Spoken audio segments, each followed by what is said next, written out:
Quando a Deus fizeres algum voto, não tardes em cumpri-lo, porque não se agrada de tolos. O que votares, paga-o. Melhor é que não votes do que votares e não pagares. Tem alguém na casa? Diga comigo assim: Senhor, traz à minha memória os compromissos que fiz, as promessas que professei e não cumpri. Amém. Pode sentar, por favor. Vou lhe dizer por que esse tema veio ao meu coração. De modo muito específico, eu oro e clamo por algumas pessoas. E há um amigo por quem eu tenho orado há mais de uma década. E o problema dele nunca se resolve. E quando as coisas vão caminhando para a solução e definição, elas travam e regridem a estaca zero. Então, eu comecei a orar esses dias e perguntar a Deus por quê. Senhor, o Senhor não brinca com a gente. O Senhor não diz que vai fazer e não faz. E eu sei que Israel passou 40 anos no deserto, então tem provações que são prolongadas, mas houve uma razão para Israel ficar 40 anos no deserto. Então qual é a razão para isso aqui? E o Senhor veio ao meu coração e falou muito claramente assim: ele brinca demais com as palavras. Ele faz promessas que não pretende cumprir.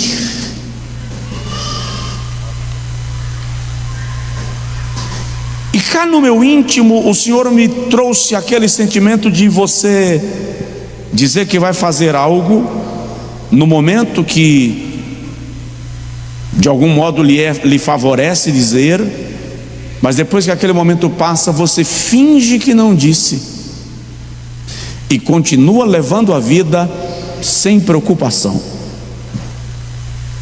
Aí o Senhor me trouxe à memória o livro dos Juízes.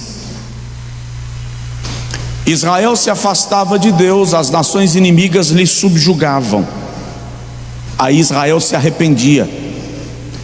Deus então levantava um juiz que libertava o povo. Quando o povo estava bem confortável, se afastava de Deus, outra nação lhe subjugava. É isso que o Senhor fala de brincar com as palavras. Na hora que lhe é conveniente, você assume compromissos, você faz promessas, você faz votos. Quando passa esse momento, você finge que não fez e pensa que Deus não viu. E o Senhor me trouxe essa palavra muito clara acerca dessa questão que eu mencionei, que eu venho orando, e falei com Deus que era uma oportunidade para dizer isso para Ele. Por quê? Porque nós vivemos uma geração que relativizou a palavra. Então eu falei com Deus: me dá uma palavra para eu comunicar à igreja, porque como Ele, muitos podem estar com a sua vida travada, com alguns negócios travados, com bênçãos impedidas, sem perceberem a causa. E hoje, vindo de Brumado, estrada sobrecarregada demais, congestionamento para fazer coleção, eu disse ao pastor Emerson: o senhor vai dirigindo até Feira de Santana, porque eu vou desenvolver esse estudo para compartilhar com a igreja hoje à noite. Vivemos uma geração que banalizou a sacralidade da palavra. Contratos são quebrados de maneira banal, casamentos são desfeitos, promessas são esquecidas, compromissos são abandonados, como se isso não tivesse nenhuma repercussão espiritual. Nós somos de uma cultura que já não valoriza muito a palavra dada. A nossa cultura tem alguns vícios que nós, como igreja, precisamos trabalhar e ficar atentos. É uma geração ou uma cultura que promete com facilidade e abandona os compromissos com a mesma rapidez. Prometem casamento, prometem fidelidade, prometem servir, prometem ajudar, prometem ofertar, prometem mudar, mas nada fazem depois que passa o cerco. E terminam se esquecendo que Deus ouve todas as palavras. Diga comigo: Deus ouve todas as palavras. O apóstolo Paulo diz que há diversas espécies de vozes no mundo, e nenhuma delas é sem significação. Significa dizer, se possível, baixa só um pouquinho o teclado. Significa dizer que nada do que sai da nossa boca é sem importância. Portanto, cuidado com o que você diz. Aliás, a minha avó dizia: cuidado com o que você pede a Deus,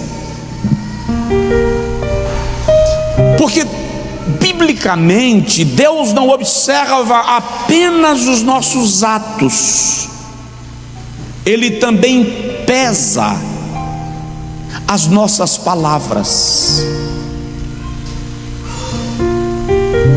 Essa semana, enquanto eu refletia sobre isso, eu descobri que em algumas situações eu sou maledicente. O que é ser maledicente? É você lembrar de uma situação e dizer assim: miserável, filho do cão. Isso é maledicência, e isso não pode proceder da boca de quem pretende degustar a bênção de Deus. E se tomarmos ao pé da letra, vamos perceber que a maioria de nós o é. Há pessoas que estão há anos pedindo a Deus portas abertas, mas existem promessas antigas, votos antigos que foram esquecidos, compromissos que foram abandonados sem serem resolvidos. E um novo ciclo não se abre enquanto o velho ciclo não se fecha. Isso pode servir para a sua vida. Você vai perceber que a solução de alguns problemas e a mudança de estágio na vida pode estar muito mais relacionado a dívidas nossas, espiritualmente falando, do que ao mundo espiritual por si só operando contra nós. Promessas feitas apenas para alcançar o objetivo imediato. Enquanto pedimos a Deus novas bênçãos, Ele ainda espera que cumpramos a palavra que demos numa situação antiga. Ah, pastor, não. Sim. Deixa eu te falar uma verdade espiritual que precisa ficar cravada no mural da minha alma, no mural da tua alma. A mesma boca que libera promessas também pode bloquear milagres quando transformamos compromissos em desprezo.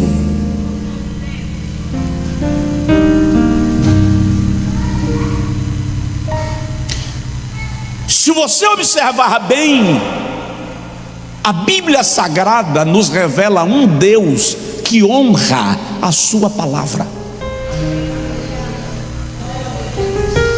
Está escrito que a sua palavra está acima do seu trono.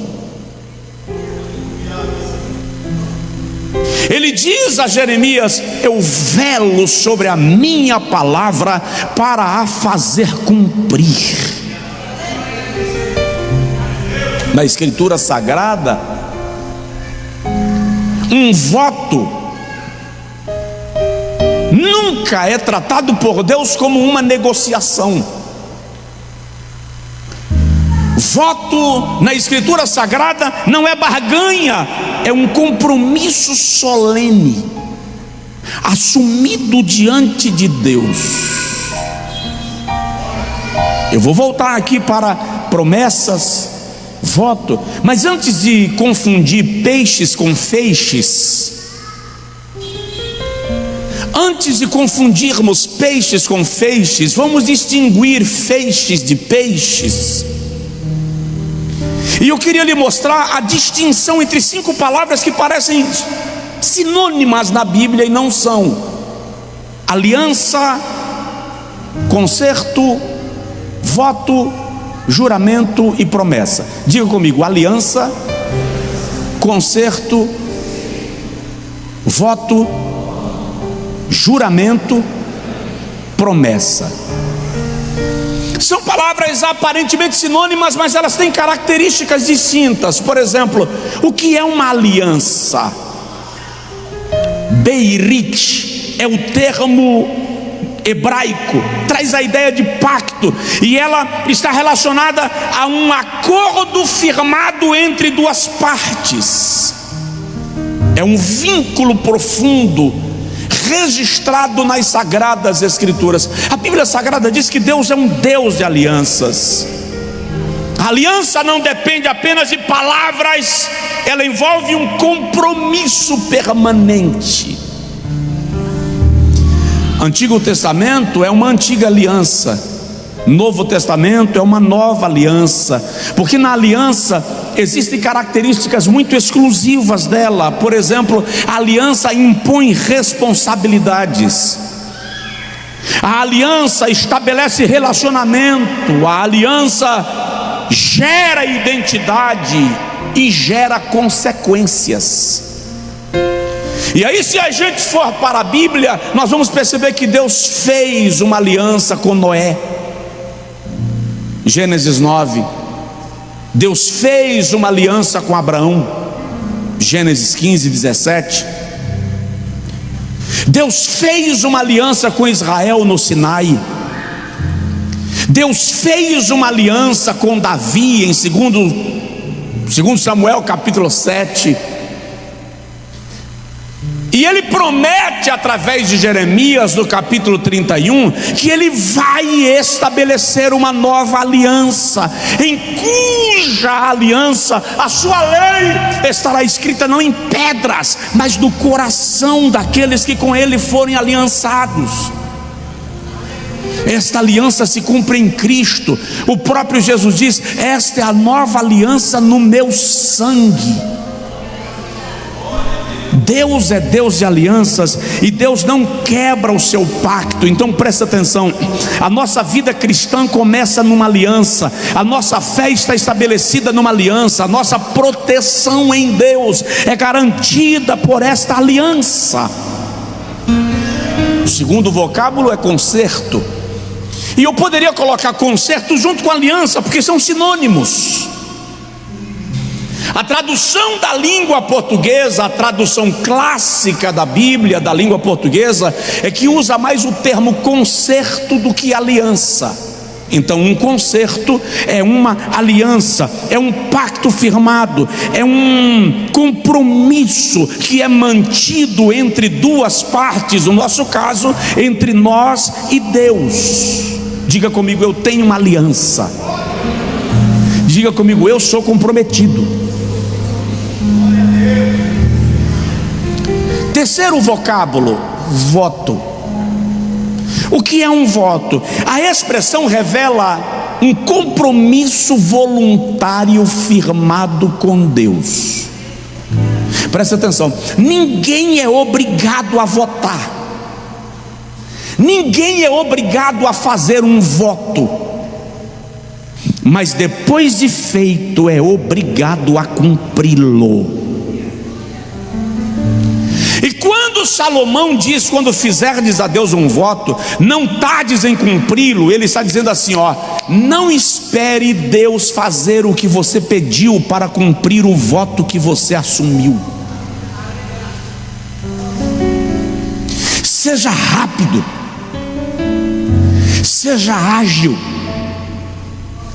cumpra. O salmista diz no Salmo 115: cumprirei os meus votos ao Senhor. Que darei eu ao Senhor por todos os benefícios que me tem feito? Cumprirei os meus votos ao Senhor.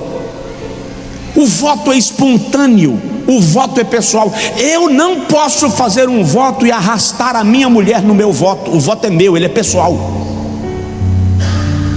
A não ser que eu entre em consenso com ela, porque o voto é uma ação pessoal. Você fez o voto, você honra o voto que fez o Senhor, feito diretamente com Deus, e ele é uma expressão de gratidão, é uma expressão de reconhecimento. Quer ver um exemplo? Jacó fez um voto: se o Senhor me fizer voltar por esse caminho, de tudo que o Senhor me der, eu te entregarei o dízimo. E ele faz o voto, e o Senhor o prospera, e ele volta décadas depois para cumprir o voto que estabeleceu com o Senhor. Ana fez um voto em 1 Samuel, capítulo de número 1. Jonas, no ventre do peixe, fez um voto. A Bíblia diz que Paulo fez um voto. Números capítulo 6 traz para nós talvez o voto mais intenso do Antigo Testamento, que era o voto do nazireado. Então, aliança, concerto, voto, juramento. O que é um juramento? Juramento é uma promessa feita em nome de Deus. Juramento é uma declaração solene que invoca Deus como testemunha da verdade daquilo que se afirma. Então eu estou dizendo assim: olha, diante de Deus eu te prometo que, eu vou fazer isso aqui por você, e Deus está vendo, Deus falou comigo para eu fazer. Você está fazendo um juramento. Todas as vezes que você invoca Deus, que você invoca os céus como testemunha das suas palavras, você está fazendo um juramento. Enquanto o voto é um compromisso assumido diante de Deus, o juramento é um compromisso assumido com outra pessoa, evocando o nome de Deus como garantia. É por isso que a Bíblia diz assim: não tomarás o nome do Senhor teu Deus em vão. E aí nós vamos observar nas Sagradas Escrituras que Abraão e Abimeleque firmam um juramento. Nós vamos observar que Boaz, quando decide assumir Ruth como sua esposa, Boaz faz um juramento. Paulo, quando fala em sua própria defesa diante da igreja aos Coríntios, ele chama Deus como sua testemunha. E é interessante que Jesus, quando discorre sobre isso em Mateus 5, 33 a 37, ele não proíbe que se faça juramento, mas ele diz assim: se você fizer o juramento, cumpra, não seja irresponsável. Seja cuidadoso ao estabelecer um juramento, porque na verdade, nos dias de Jesus, o que estava acontecendo? O camarada prometia, não cumpria. Aí ele ia e: eu vou jurar em nome de Deus que eu vou cumprir. Aí o Senhor diz assim: melhor que o teu falar seja sim, sim, não, não, do que você ficar fazendo juramento, repetindo o que você pretende, o que você pensa, mas não pretende fazer. Seja sincero com as suas palavras, é isso que Jesus está dizendo. Se você disse, haja de acordo com o que você disse. Sim, sim. Não, não. Paulo estabelece inclusive como regra para a ordenação de ministros que eles não sejam de língua dobre. O que é língua dobre? Gente de duas palavras. E o quinto vocábulo que eu mencionei é promessa. Uma promessa é uma palavra declarada em forma de compromisso para alguém. O vocábulo grego epangelia diz que é uma declaração com intenção futura. E aí vale entender que uma promessa pode partir de Deus ou do homem. E aí vamos colocar o feixe no lugar e o peixe no outro. Deus faz promessas que nunca falham. Provoca seu vizinho, fala com ele assim: as promessas de Deus nunca caem. Tem um louvor que diz assim, ó: firme nas promessas do meu Salvador, cantarei louvores ao meu Criador. Fico na dispensação do seu amor, firme nas promessas de Jesus. As promessas de Deus não caem por terra. Paulo diz, segundo aos Coríntios capítulo 1, versículo 20: tantas quantas promessas são de Deus, tem nele o sim e por ele o amém, para a glória de Deus por nosso intermédio. Não importa o tamanho da promessa, quando ela foi feita, Deus é sempre fiel e Ele vai cumpri-la. Mas os homens também fazem promessas, e agora, biblicamente, quando o homem faz uma promessa, ele tem o princípio dever de cumpri-la. A Bíblia condena a irresponsabilidade no uso das palavras. Provérbios capítulo 25, versículo de número 14, a Bíblia Sagrada diz assim: como nuvens sem água e ventos que não trazem chuva, assim é o homem que faz promessas e não as cumpre. Sabe quando faz aquela promessa de chuva? Trovão, aí escurece, e você diz assim: vai chover. E daí a pouco passou o dia e a nuvem dissipou e não choveu. Salomão está dizendo: como nuvem sem água é o homem que faz promessas e não as cumpre. Como vento é o homem que faz promessa e não as cumpre. Então presta atenção: uma aliança une pessoas, une propósitos. O concerto é o mesmo que uma aliança. Um voto é um compromisso voluntário feito diante de Deus.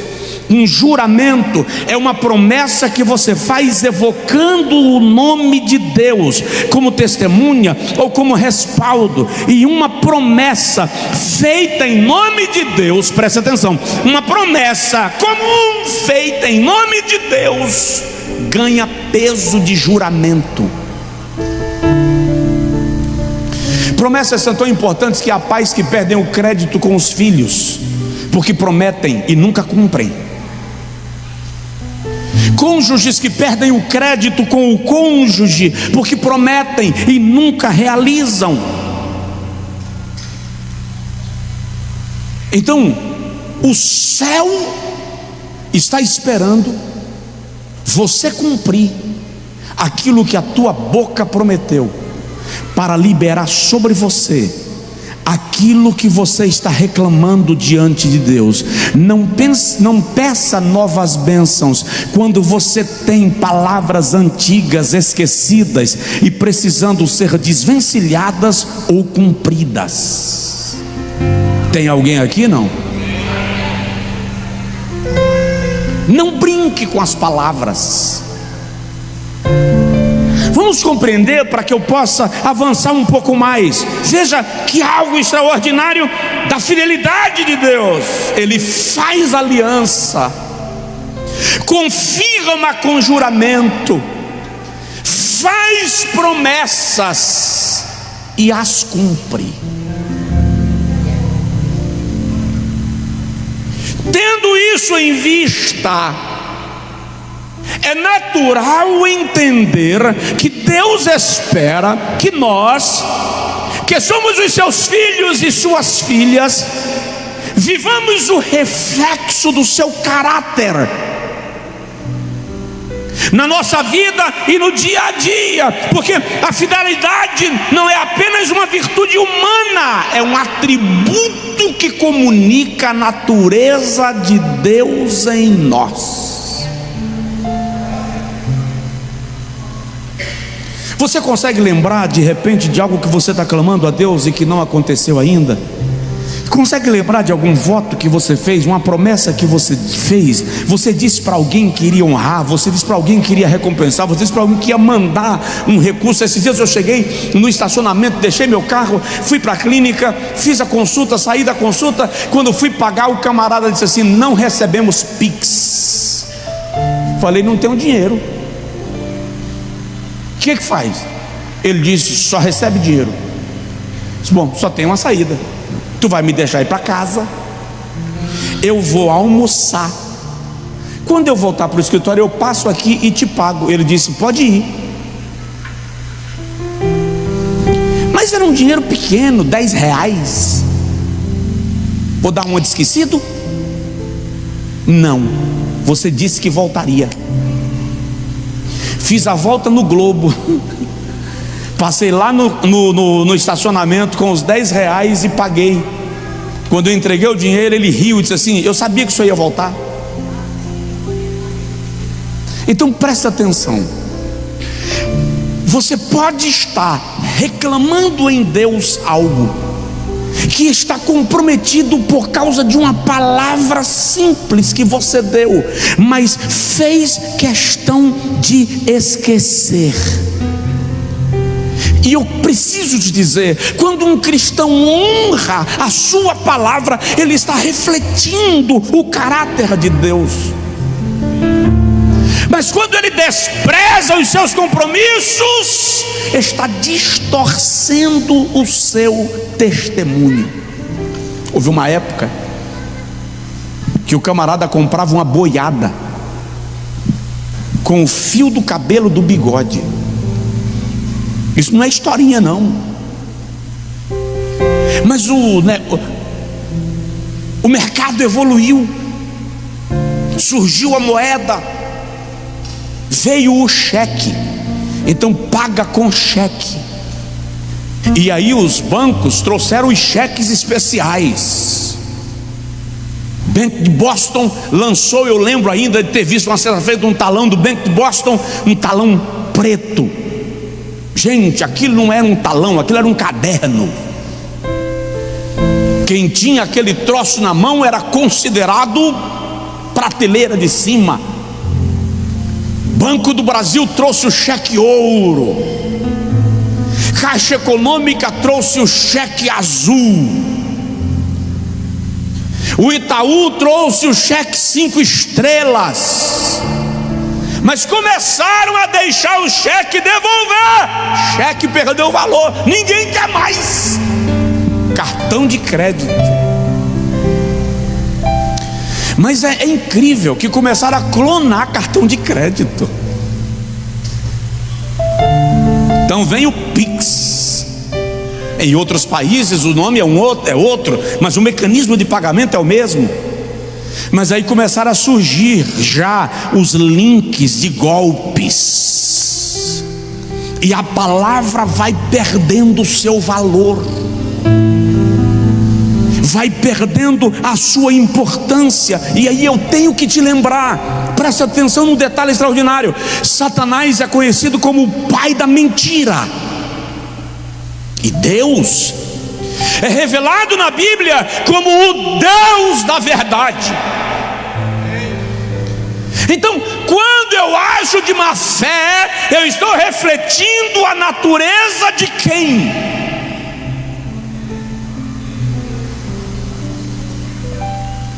Quando eu lesiono alguém, quando eu roubo alguém, quando eu minto para alguém, eu estou refletindo a natureza de quem?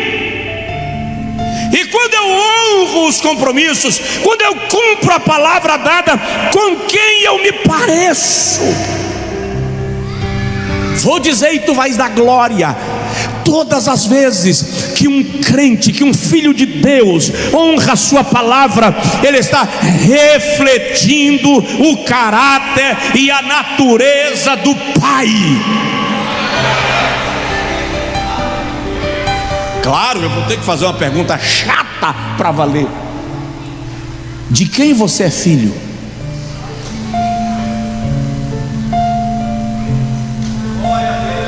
Não é a sua carteirinha de membro que diz de quem você é filho. Todas as vezes que nós banalizamos a palavra, não estamos falando de ser irredutível. Existem compromissos que você assume e por alguma razão você não consegue cumprir conforme assumiu, mas você não foge dele, você vai lá, presta contas. Isso é coisa de homem, mulher de palavra.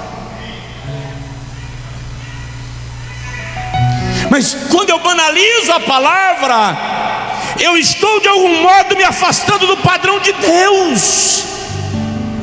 O salmista diz no Salmos 15, versículo 1: quem habitará no monte santo do Senhor? E responde: aquele que ao jurar cumpre o seu juramento, ainda que com dano. Eu me lembro de uma vez, nós morávamos em Rodelas, meu pai vendeu um Opala, e ele deu a palavra para o camarada, e o camarada ficou de vir buscar o carro no outro dia. Mas naquela noite o governo Collor liberou aumento de veículos, e foi um aumento estupendo. À noite eu me lembro de meu pai falar em casa: não vou entregar não. Minha mãe disse assim: você fechou negócio e deu a palavra, precisa entregar. Eu não lembro exatamente no que deu, se ele entregou pelo preço que vendeu, se o cara pagou alguma coisa a mais. O fato é que a lição que ficou é: demore prometer, para quando você fizer a promessa, você ter condição de cumpri-la. Tem alguém aqui? Não? O que eu quero que o irmão entenda, que a igreja entenda, é que promessas evocando Deus como testemunha ganham peso de juramento, e não cumpri-las pode estar atrasando aquilo que Deus quer colocar na tua mão.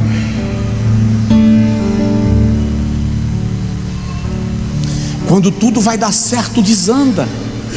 Hoje à noite você vai orar e vai dizer para Deus: onde é que eu tenho promessa pendurada? Onde eu tenho compromisso não honrado? Me faz lembrar. Eu vou fechar essas faturas, porque eu quero que o teu milagre aconteça na minha vida. Então entenda, a fidelidade na palavra não é apenas uma questão de caráter, é uma questão de ser reflexo visível do caráter de Deus na vida, porque quem honra a sua palavra, honra ao Deus de quem a palavra nunca caiu por terra. Agora olha para mim e diz assim: pastor Josué. Fala, pastor Josué. Fala, irmão. Pastor Josué, por hoje já deu.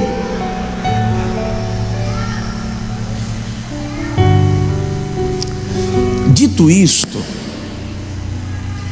eu preciso lhe chamar a atenção para a palavra que Deus está esperando você cumprir.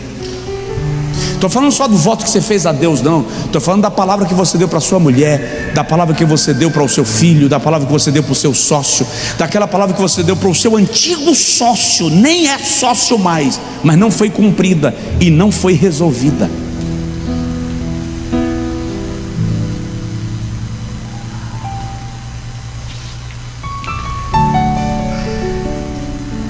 Você pode desligar. Você pode ligar para a pessoa e dizer: ó, eu tinha feito um compromisso contigo, não deu para cumprir, e eu estou te ligando para dizer que a gente precisa invalidar aquilo. Tem situações que já não cabem mais, já não fecha mais o feixe, mas você não pode deixar pontas soltas, porque palavras saíram da sua boca. Provoca seu vizinho, fala com ele assim: você é uma pessoa de palavra. Vamos adiantar para a gente terminar. Deixa eu te falar, uma promessa é um ato de adoração. É por isso que não pode ser feita à toa. Nós vamos encontrar isso no texto que nós lemos de Eclesiastes capítulo 5, versículo 4 e 5. Quando fizeres a Deus um voto, não tardes em cumpri-lo, para que não faça compromisso de tolos. Quando a gente lê Levítico 27, versículo 1 a 8, o Senhor fala lá sobre as regras que devem permear um voto, um juramento, uma promessa, porque na Bíblia Sagrada, voto, juramento nunca é feito por emoção. Voto é culto, voto é honra, é reconhecimento da soberania divina. Quando você faz um voto ou faz um juramento, quando você promete para alguém e evoca Deus como testemunha, você está dizendo: a minha palavra pertence ao Senhor. O que eu estou falando, Deus é a minha testemunha.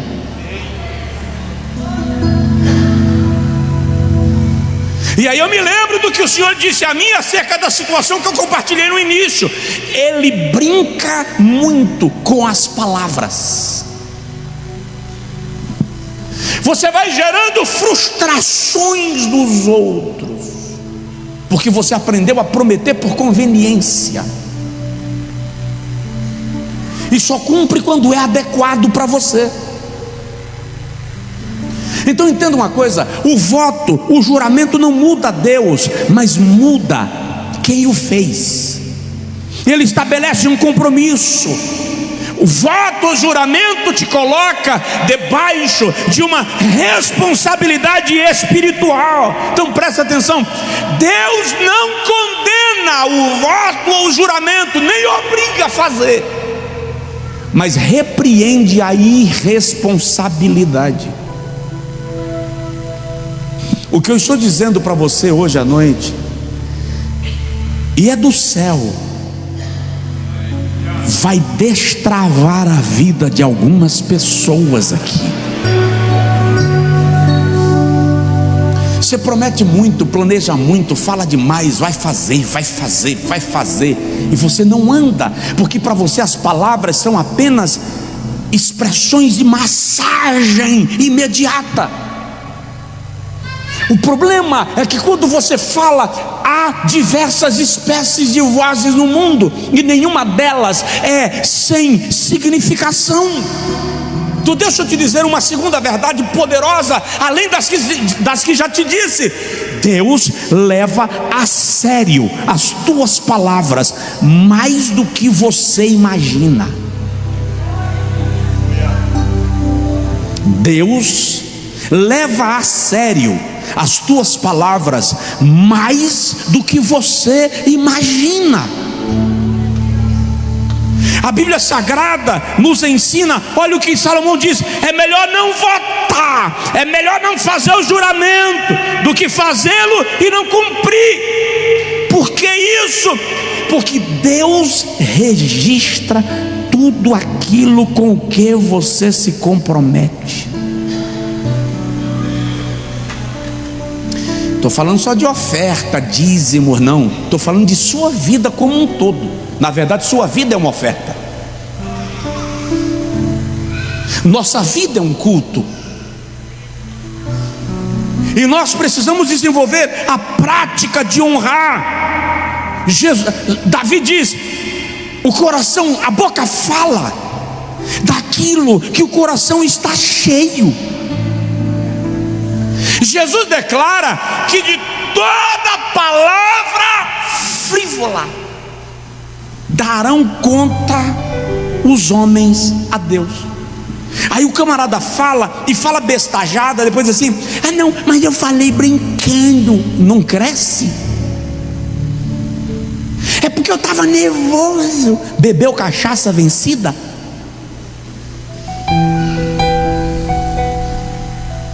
Explode em casa, explode no comércio, fala o que quer e depois diz: ah, mas é porque quando eu fico nervoso eu fico assim mesmo. É irresponsável.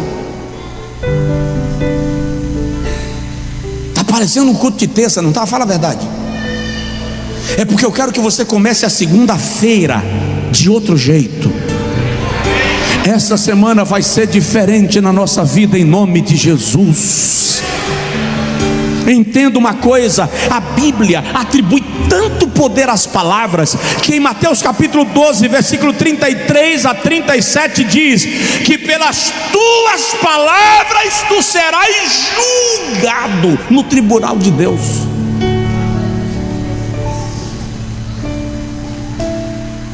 Se aquilo que nós falamos não tivesse valor, as nossas palavras não seriam instrumentos comprobatórios no tribunal da eternidade. É por isso que em Mateus 5:22 Jesus diz: aquele que chama o sermão de louco é réu de juízo, aquele que chama o sermão de raca é réu do inferno. O que Jesus está dizendo: as suas palavras nunca são fruto do nada. A boca fala do que o coração está cheio. Se saiu pela boca é porque o coração está transbordando. Então o mentiroso, o fofoqueiro, o caluniador, o manipulador, aquele que brinca com as promessas, terá que responder pelas suas palavras diante de Deus. Observe, Deus leva tão a sério, para você entender, Deus leva tão a sério a palavra, que quando Ele quis criar o universo, o que Ele usou? Palavra. Haja. E quando João vai descrever o mais alto nível da natureza de Jesus, o Jesus divino, porque eu não sei se você sabia, Mateus apresenta a nós o Jesus rei, o descendente da tribo de Judá, o herdeiro do trono de Davi. Marcos apresenta para nós o Jesus servo. Ele está escrevendo para os judeus da diáspora, os judeus que são dispersos no Império Romano. Em alguns casos eram escravos, eram peregrinos em terra estranha. Então Marcos diz: Jesus é o servo, é o estrangeiro, é o peregrino. Lucas escreve para os gregos, para os intelectuais. Então Lucas apresenta para nós o Jesus homem, o Jesus humano, o filho do homem. Mas João escreve sobre a natureza divina de Jesus. É por isso que João destaca, e João é o único que destaca o discurso de Nicodemos: nós sabemos que tu és mestre vindo de Deus. Só João fala do egoeime de Jesus, o eu sou o pão da vida, eu sou a luz do mundo, eu sou a água da vida, eu sou o bom pastor, eu sou a porta, eu sou a videira verdadeira, eu sou a ressurreição e a vida, porque João está falando da divindade de Jesus. E ele abre o seu discurso dizendo: no princípio era a palavra, o verbo, e a palavra estava com Deus, o verbo, e a palavra era Deus. Então tu acha que a palavra que você fala não vale nada? Provérbios capítulo 6 versículo 2 diz que você é servo da palavra que você deu.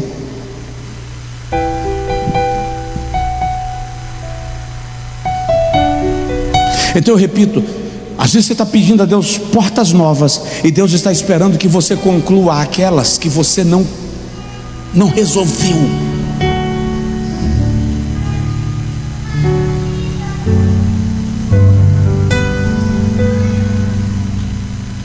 Tem alguém aqui?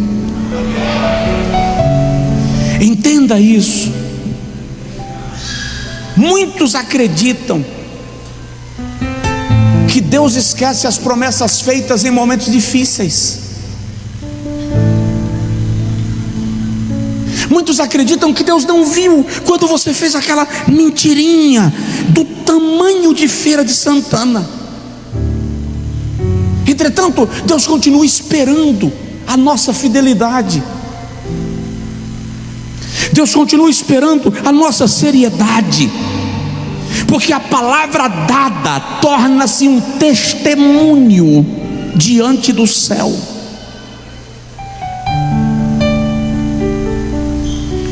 Terceiro lugar, se você folhear a Bíblia, você vai ver que homens de Deus fizeram votos e promessas. E eu vou repetir, lembra de Jacó? Se o Senhor for comigo e me levar e me trouxer de volta, de tudo que o Senhor me der eu te darei o dízimo. Décadas depois, Jacó volta para cumprir o seu voto, o seu compromisso. Você precisa entender isso. Ana fez um voto, e no voto que Ana faz, ela diz ao Senhor: se o Senhor me der um filho varão, eu o darei a ti por todos os dias da tua vida. Presta atenção, Ana era esposa de Eucana, ela era estéril, ela tinha relação íntima com seu marido normalmente, ela ia a Siló para adorar normalmente, eles ofereciam sacrifícios normalmente. Depois que ela fez um voto, ela ficou grávida. Qual foi a diferença? O pacto que ela fez, o compromisso que ela assumiu diante de Deus. Então Deus leva a sério aquilo que você promete. E a Bíblia diz que Ana, depois que Deus lhe atendeu dando-lhe o filho, ela levou o filho à presença de Deus e cumpriu o voto que ela havia feito diante do Senhor. Provoca seu vizinho, fala com ele: cumpra o seu voto.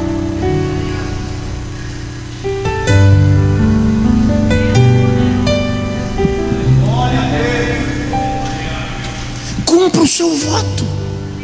Você fez uma promessa com juramento, você se comprometeu acerca de algo, seja fiel.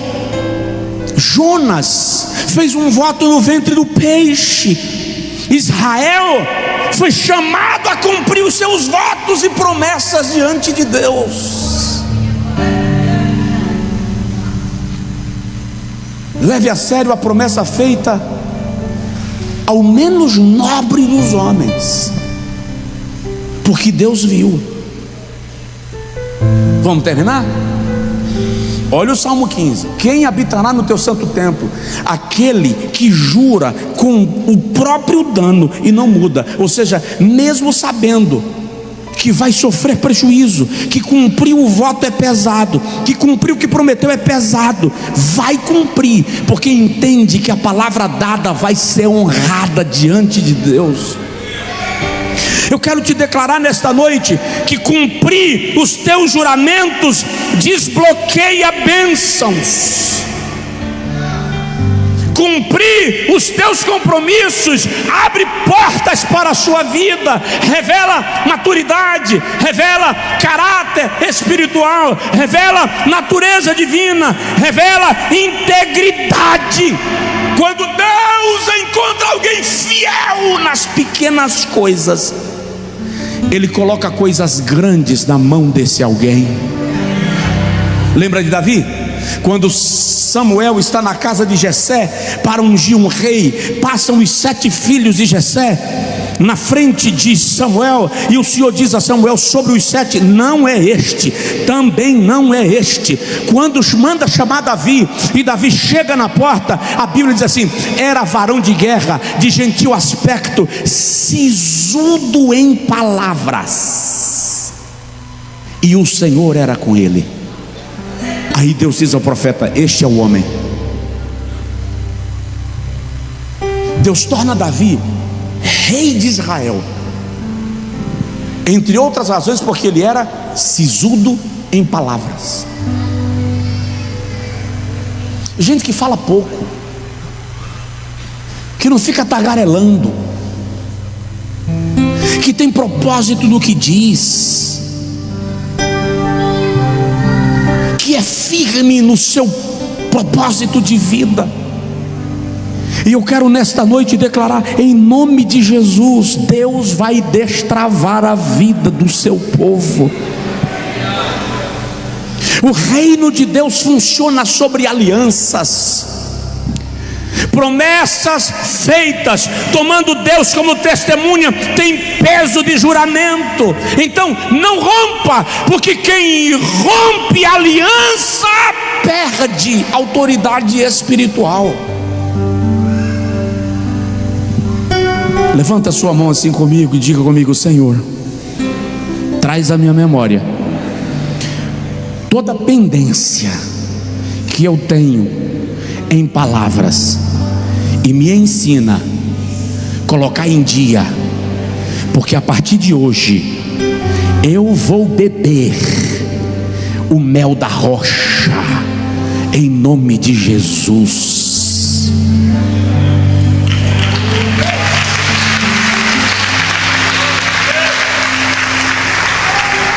Deixa eu te falar mais 2 coisas e a gente vai orar. A penúltima que eu quero falar é quando a nossa promessa afeta a esperança do outro. Quando o outro é nutrido em esperança com base naquilo que você prometeu. Isso é tão grave, porque o outro que nós estamos banhando de frustração está diante de Deus gemendo. Você lembra que Paulo, quando escreve aos Coríntios, diz, e ele escreve que aqueles que são abençoados através de nós dão muitas graças a Deus. 2 Coríntios capítulo 1, dão graças a Deus por nosso intermédio, dão glória a Deus por nosso intermédio. O inverso também é verdadeiro.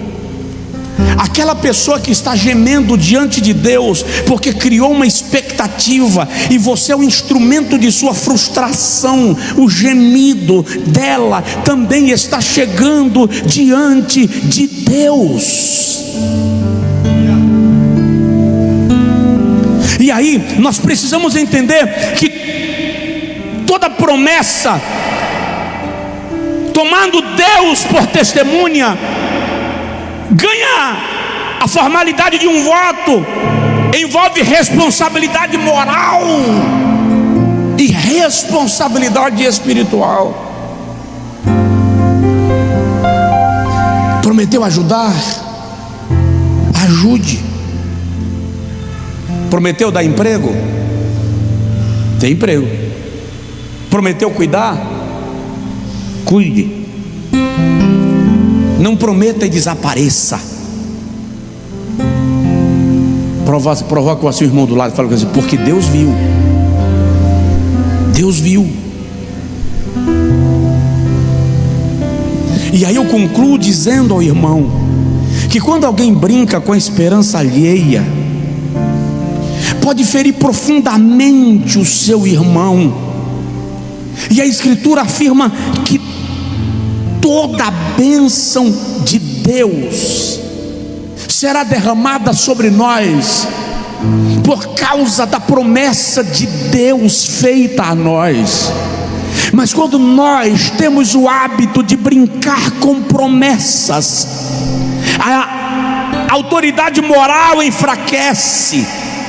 Isso exige mudança de postura, arrependimento, restauração. E a oração que nós vamos fazer hoje é para que todo bloqueio espiritual seja quebrado e toda falha de caráter seja tratada. Por quê? Aí vem a afirmação que me leva a concluir: Deus continua esperando o que a tua boca prometeu. Ah, mas eu não prometi a Deus, pastor. Eu prometi a uma pessoa. Mas no dia que você prometeu, essa pessoa pegou essa esperança e colocou em Deus, tendo você como resposta da sua oração. Entendeu o peso disso?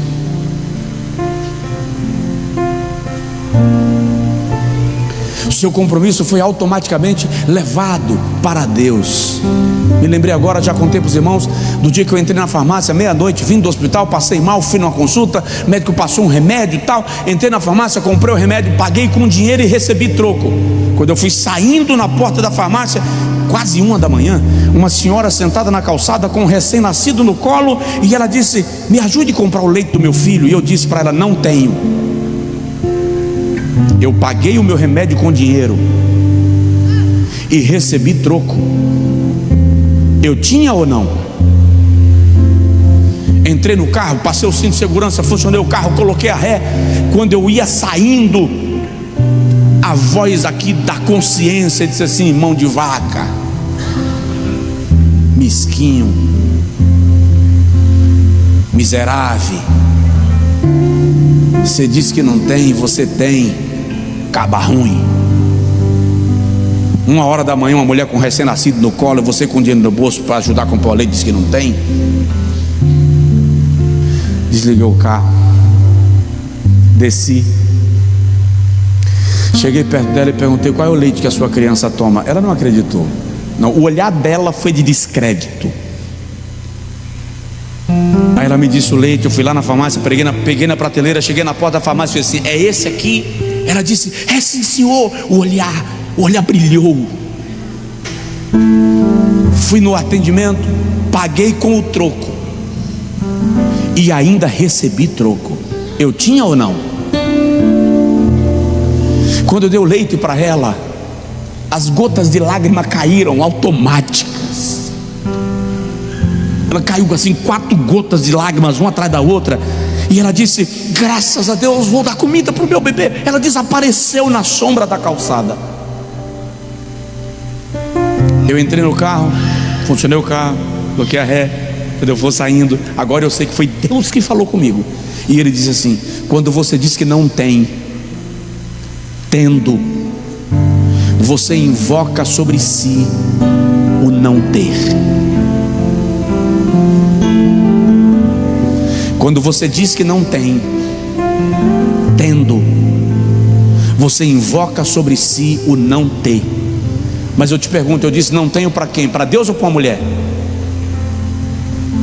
Para uma mulher. Então o que é que Deus tem a ver com isso?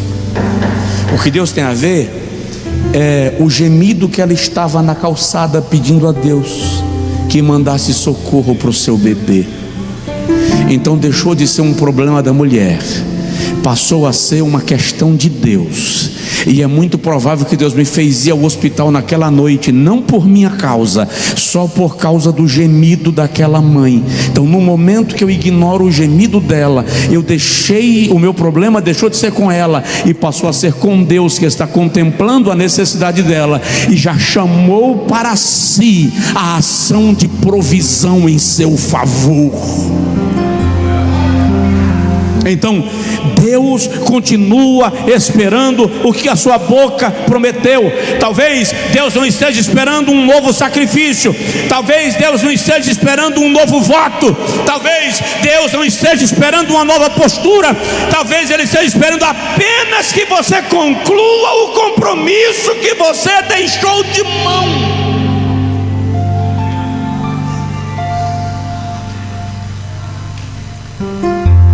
Ei bagai dasturi, ei bagalamanduragai. É preciso entender. Às vezes você está orando por uma nova porta, enquanto Deus está apontando para uma promessa esquecida. Talvez você esteja pedindo a Deus prosperidade, enquanto Ele ainda está esperando a sua fidelidade. Quem sabe você está pedindo a Deus um novo nível, enquanto Deus está dizendo: volta para o nível que você abandonou, e eu te faço avançar. Isso vale para todos nós, em todos os nossos compromissos. Fica de pé, por favor.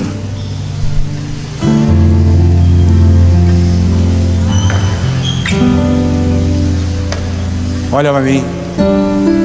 O problema não é fazer um juramento. O problema é esquecer que Deus ouviu.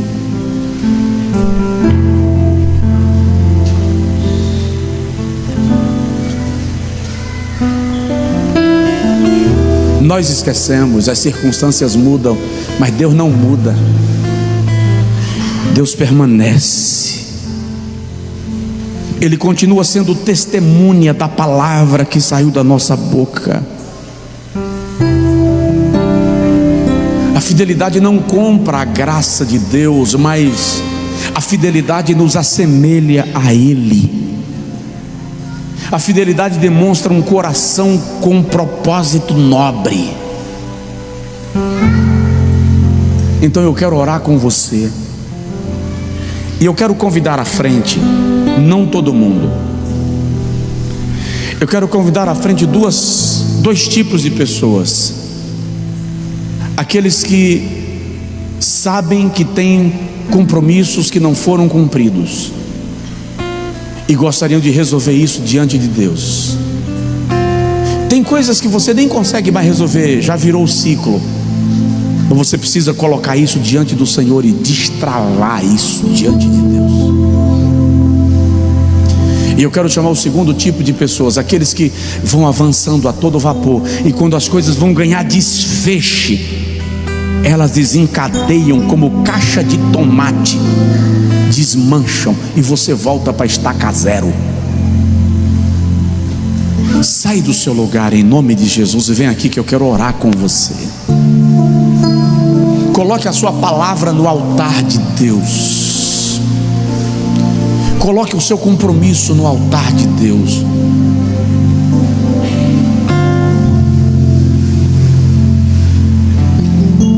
Aquele negócio travado, coloque diante do Senhor.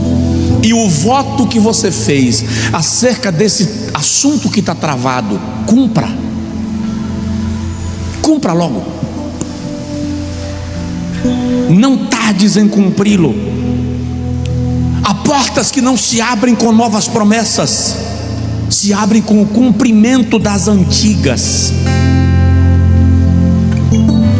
Há portas que não se abrem com novas promessas, se abrem com o cumprimento das promessas antigas. Deus honra quem honra a sua palavra diante dele. Meu Senhor, tem que mudar. A realidade de vida do teu povo tem que mudar. A realidade de vida dos teus filhos e das tuas filhas tem que mudar. É a última semana desse mês. E nós não vamos fechar o mês carregados de interrogações e sobrecarregados de preocupações e temores. Eu quero te pedir, Senhor, agora, o Senhor ouviu a palavra dada, as promessas feitas, os compromissos assumidos, e o Senhor sabe por que razão eles não foram cumpridos, e talvez apenas por falta de discernimento, talvez apenas por falta de entendimento, talvez porque a pessoa não entendeu que um voto feito pode ser cumprido mesmo antes do pedido ser respondido. O Senhor sabe a causa. Ninguém vem ao teu altar movido de coração enganoso. Ninguém vem ao teu altar movido de fé perdida. Se estamos na tua casa, ouvimos a tua palavra e nos rendemos à tua presença, o Senhor conhece a motivação da nossa alma, o Senhor conhece a essência do nosso ser. Essa pessoa que não entendeu e não veio para o altar e agora está na dúvida, pode vir, em nome de Jesus. Eu clamo por